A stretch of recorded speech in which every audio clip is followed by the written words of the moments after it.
सांस्कृतिक शहर असलेल्या पुण्यात महिलांसाठी असलेल्या सार्वजनिक स्वच्छतागृहाची दुरवस्था झाली आहे। महानगरपालिकेनं दिलेल्या आकडेवारीत एकट्या सिंहगड कार्यालयात क्षेत्रात खरंतर 25 महिला स्वच्छतागृह बंद आहेत आणि त्यामुळे महिला सुरक्षेसह महिलांच्या आरोग्याचे प्रश्न निर्माण होत आहेत। पाहूयात।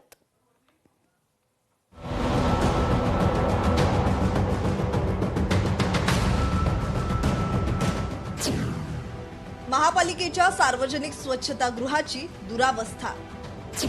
पुणे परिसरातील तब्बल 44 महिला स्वच्छतागृह कायमची बंद। ठेकेदार आणि भ्रष्ट कारभारामुळे दुरावस्था असल्याचा विरोधकांचा आरोप। महापालिकेने दिलेल्या आकडेवारीत तब्बल 44 शहरातले स्वच्छतागृह महिलांसाठी कायमचे बंद असल्याचं पाहायला मिळालंय। एकट्या सिंहगड क्षेत्रीय कार्यालयात 50 पैकी 25 महिला स्वच्छतागृह बंद असल्याची आकडेवारी महापालिकेनं दिली आहे। सिंहगड कार्यालय क्षेत्रात 25, हडपसर मांजरी कार्यालय क्षेत्रात 14, वडगाव शेरी कार्यालय क्षेत्रात 4 तर घोले रोड कार्यालय क्षेत्रात 4 स्वच्छतागृह बंद आहेत। सध्या महानगरपालिकेच्या स्वच्छतागृहांची अवस्था प्रचंड वाईट आहे। काही स्वच्छतागृहात महिला जाऊही शकत नाहीत अशी अवस्था आहे। स्वच्छतागृहांचा वापर करण्याआधी महिलांना हॉटेलमध्ये जाऊन बिस्लरीची बाटली घेऊन मग टॉयलेटला जावं लागतंय अशी माहिती नगरसेविका ऐश्वर्या थोरात यांनी दिली आहे। सध्याची तुम्ही बघितलं गेलं तर महानगरपालिकेचे जेवढे स्वच्छतागृह आहेत त्यांची अवस्था खूप वाईट आहे। वापरणं योग्यच नाहीत। काही असतील चांगले काही भागांमध्ये, पण जिथं जिथं मी बघितलेत की महिला तर जाऊच शकत नाहीत त्या शौचालयामध्ये। पण आपण जर महानगरपालिकेचे स्वच्छतागृह एकदम नीट वापरणं योग्य करू शकतो तर माझं म्हणणं आहे की ते खूप चांगलं होईल आणि महिलांसाठी जास्ती करून 100 स्मार्ट टॉयलेट्सचं नियोजन करणारच आहे आपण। पण ते कधी करणार आहे आणि कशा पद्धतीने होणार आहे आणि काय कालावधी असणार आहे त्याच्यासाठी प्रश्न उत्तर। यावरून आता विरोधकांनी सत्ताधाऱ्यांना प्रश्न विचारलेत। पुण्याच्या महापौर महिला असूनही महिलांच्या बाबतीत असा प्रकार घडणं निषेधार्ह असल्याचं म्हटलं गेलंय। यातील सर्व ठेकेदार आणि भ्रष्ट कारभारामुळे महिलांना असे प्रश्न निर्माण झाले असल्याचं काँग्रेसने म्हटलंय। महिलांच्या स्वच्छतागृहांच्या दुरावस्थेबरोबर त्यांच्या आरोग्याचे प्रश्न सुद्धा निर्माण झालेत। हे जे महापालिकेचं जे काही भ्रष्ट प्रशासन चालू आहे की जेव्हा शौचालय उभी करायची असतात तेव्हा मोठमोठी कॉन्ट्रॅक्ट दिली जातात, यांचेच जे नगरसेवक असतात त्यांच्या कार्यकर्त्यांना दिली जातात आणि त्यानंतर मात्र त्याची व्यवस्थित सुविधा आहे का नाही याच्याकडे देखील भाजपच्या प्रशासनाचं याच्याकडे अब्सोल्युटली लक्ष नाहीये, हे आपल्याला सातत्याने दिसून येते। हे सगळे जे प्रश्न आहेत यावर सातत्यानं काँग्रेसने भूमिका घेतलेली आहे की महिलांना प्राधान्य दिलं पाहिजे आणि त्यासाठीच्या सोयी सुविधा व्यवस्थितपणे चालू झाल्या पाहिजेत। शिवसेनेकडून सुद्धा यावर महिलांच्या प्रश्नांवर गांभीर्याने विचार करण्याची गरज आहे आणि या सगळ्या दुरावस्थेला प्रशासन जबाबदार असल्याचं म्हटलं गेलंय।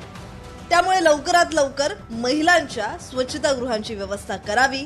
गणेशोत्सव काळात महिलांचे आरोग्याचे प्रश्न निर्माण होण्याची शक्यता आहे। त्यामुळे लवकरात लवकर स्वच्छतागृह तयार करण्याची मागणी करण्यात आली आहे।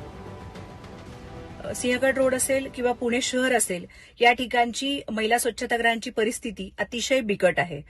त्या ठिकाणी सुरक्षा व्यवस्था नाही आणि स्वच्छतागृहांची परिस्थिती अतिशय खराब आहे। महिलांसाठी चांगल्या पद्धतीची सर्व सुविधांनी युक्त जास्तीत जास्त शौचालय बनवणे गरजेचं आहे। त्यामुळे पुणे प्रशासनाला मी विनंती करते की आपण तातडीने याच्यावर उपाययोजना करून कार्यवाही करावी। महिला म्हणून आम्ही जेव्हा सार्वजनिक स्वच्छतागृहात जातो तेव्हा दुर्गंधी आणि अस्वच्छ असतं, तिथे जायची इच्छा सुद्धा होत नाही। महानगरपालिकेचा नवीन 100 फॅब्रिकेटेड स्वच्छतागृहाचा प्रस्ताव प्रतीक्षेत आहे। नवीन काही करण्यापेक्षा आहे ते स्वच्छतागृह चांगले करून द्यावे अशी विनंती, अशी मागणी पूनम पाटील यांनी केली आहे।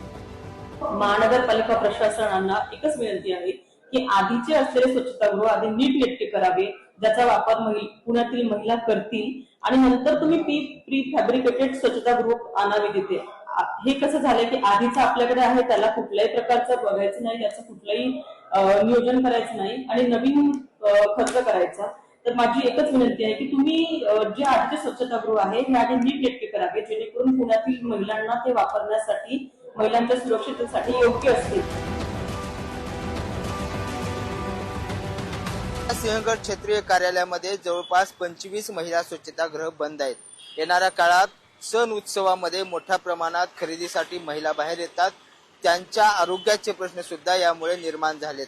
त्यामुळे एकीकडे लाडकी बहीण योजना, लखपती दिदी अशा महिलांसाठी योजना राबवताना त्या महिलाला सुरक्षित आरोग्य देणं ही महानगरपालिकेची जबाबदारी आहे आणि त्या जबाबदारीमधून महानगरपालिका हात झटकत असल्याचं या सगळ्या आकडेवारीवरून पाहायला मिळतंय.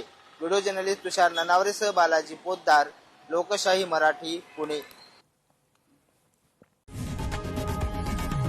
लोकशाही मराठी ऐका, पहा, जागरूक रहा.